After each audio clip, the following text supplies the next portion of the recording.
पाकिस्तान के हुक्मरान इस बात पर खुश हैं कि इस्लामाबाद में एससीओ का शिखर सम्मेलन हो रहा है। सदस्य देशों के प्रधानमंत्री और बड़े नेता पाकिस्तान आए हैं, मगर सच्चाई ये है कि पाकिस्तान एक बार फिर से अपनी इंटरनेशनल बेइज्जती करवा रहा है, क्योंकि पाकिस्तान के हालात इस वक्त इतने ज्यादा खराब हैं कि इस समिट की सुरक्षा के लिए उसके इस्लामाबाद में लॉकडाउन लगाना पड़ गया उसको। सड़कों पर सन्नाटा है और सेना शहर की हिफाजत में जुटी हुई है। रिपोर्ट देखिए।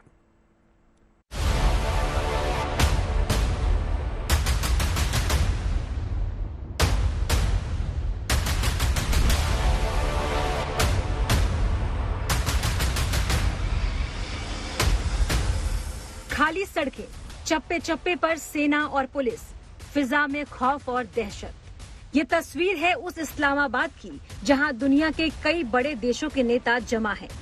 एससीओ का शिखर सम्मेलन चल रहा है, यानी एक तरफ पाकिस्तान में रूस, चीन, भारत और ईरान जैसे देशों के प्रधानमंत्री, मंत्री और प्रतिनिधि जुटे हैं। दूसरी तरफ राजधानी और उसके आसपास लॉकडाउन है।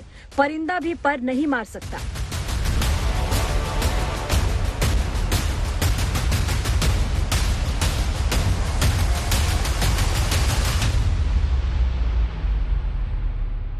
कड़ी सुरक्षा के बीच यहाँ पाकिस्तान में एससीओ समिट होस्ट किया जा रहा है। इस्लामाबाद ऑलमोस्ट लॉकडाउन मोड में है। अगर आप देखें, रास्ते काफी खाली है।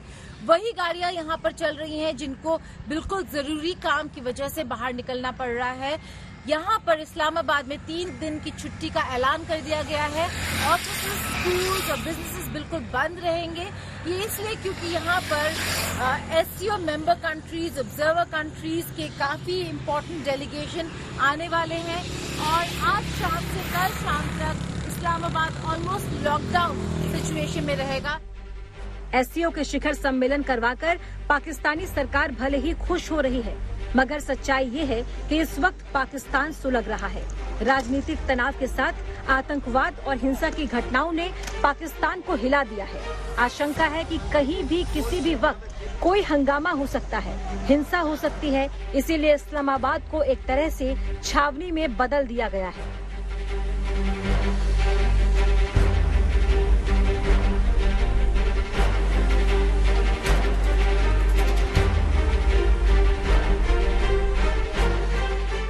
पिछले कुछ समय से बलूचिस्तान और कराची जैसे इलाकों में आतंकी हमले तेजी से बढ़े हैं। बलूच लिबरेशन आर्मी और पाकिस्तानी तालिबान के हमलों में दर्जनों लोगों की जान जा चुकी है।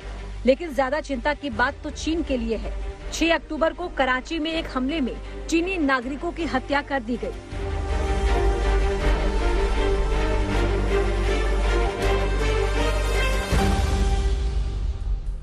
ऐसे माहौल में जब चीन के प्रधानमंत्री एससीओ की बैठक में हिस्सा लेने पाकिस्तान पहुंचे तो उनकी सुरक्षा पर पाकिस्तान का सबसे ज्यादा फोकस दिखा।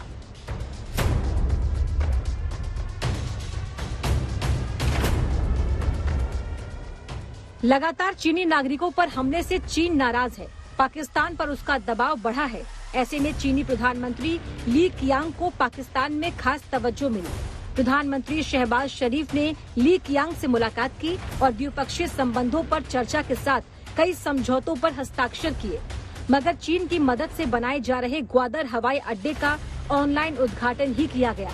ऐसा मौजूदा हालात की वजह से किया गया क्योंकि कराची में हमले के बाद 11 अक्टूबर को बलूचिस्तान में एक प्राइवेट कोयला खदान पर हमला हुआ, जिसमें 20 लोगों की मौत हो गई।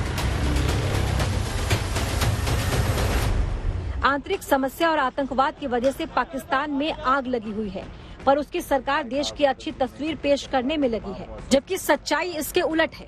इस्लामाबाद में हाई अलर्ट है। किसी भी गाड़ी की बिना कड़ी जांच के शहर में एंट्री नहीं हो रही। असल में चिंता सिर्फ हमलों को लेकर नहीं है, एक बड़ी वजह इमरान खान की पार्टी और उनके समर्थक भी है।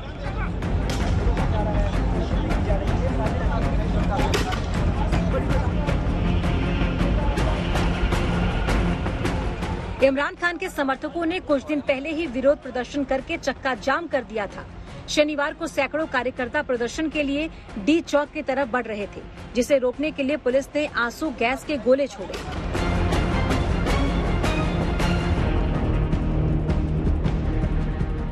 ये प्रदर्शन इमरान खान की जेल से रिहाई के लिए हो रहा है। सरकार को आशंका थी कि एससीओ समिट के दौरान इमरान खान के समर्थक हंगामा कर सकते हैं।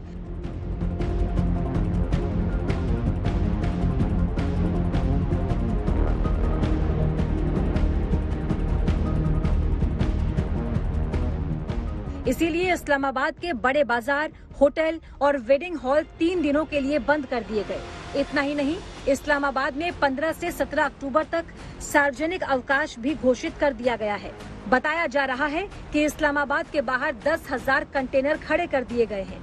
इस्लामाबाद में मोबाइल सर्विस और इंटरनेट बैन है और सेना के जवान शहर की सुरक्षा कर रहे हैं। हालांकि इमरान खान की पार्टी ने साफ कर दिया कि एससीओ बैठक के दौरान प्रदर्शन नहीं होगा। फिर भी पाकिस्तानी सरकार कोई रिस्क नहीं लेना चाहती। दूसरे लफ्जों में कहें तो दुनिया के सामने अपनी फजीहत नहीं करना चाहती थी, इसीलिए लॉकडाउन लगा दिया। लेकिन ऐसी तस्वीर देखकर दुनिया भर में उसकी बेइज्जती तो हो ही रही है। इस्लामाबाद से गीता मोहन के साथ bureau report, good news today. Bharat के विदेश मंत्री के पाकिस्तान जाने की पाकिस्तान की मीडिया में बड़ी चर्चा है। खासकर सोशल मीडिया पर लोग भारत और एस जयशंकर की तारीफ कर रहे हैं। सुनिए वहां सड़कों पर क्या बातें हो रही हैं। ये जो कॉन्फ्रेंस होने जा रही है ये इंडिया के लिए बहुत अहम है। अच्छा, आप मैं एक बात बताऊं, इंडिया को इस चीज से ज्यादा खुशी नहीं होनी कि पाकिस्तान के अंदर ये मतलब उदासी नहीं होनी कि पाकिस्तान के अंदर ये इवेंट हो रहा है। हाँ। पाकिस्तान को ये उदासी हो सकती है कि जयशंकर आ रहा है। अच्छा, उसकी वजह ये है कि डर नहीं, जयशंकर हाईजैक कर सकते हैं इवेंट को। अच्छा, जयशंकर के ये इवेंट ज्वाइन ना करने से क्या होगा, पाकिस्तान लीड करेगा। ठीक है। इन कंट्रीज को कौन लीड करेगा? पाकिस्तान। अच्छा। फिर पाकिस्तान शायद इन कंट्रीज के नुमाइंदान को ये कन्विंस करने में शायद कामयाब हो जाए कि इंडिया मुनासिब कंट्री नहीं है आपके फॉरेन रिलेशन के लिए। हाँ, कि देखें उन्होंने एससीओ की मीटिंग भी अटेंड नहीं ऐसे ही है, लेकिन जयशंकर की मौजूदगी में वो ये नहीं होने देगा। जो अच्छे मुल्क हैं, जो डेवलप हो रहे हैं, जो तरक्की कर रहे हैं, उनसे सीखो। हाँ। उनके साथ हाथ मिलाओ, मिल के आगे बढ़ो। ठीक है। ये इस तरह से हुआ। आप पूछ रहे हैं कि आखिर इंडिया ने पिछले 10 साल में इतनी डेवलपमेंट कैसे हासिल की? ये तब होती है जब आप खुद मुख्तार होते हैं। किसी भी और कंट्री में चले जाएं, आपको वहाँ इंडियन मिलना ही मिलना है। ठीक है। इंडियन को पाकिस्तानी मिलना ही मिलना है। ठीक है। जब आप वहाँ बैठ के एक टेबल पे खाना खा सकते हैं तो इन दो मुल्कों में बैठ के खाना खाना कौन सी मुश्किल बात है? ठीक है। इसका मतलब अवाम को मसला नहीं है, ये सिर्फ स्टेट के इंटरेस्ट है।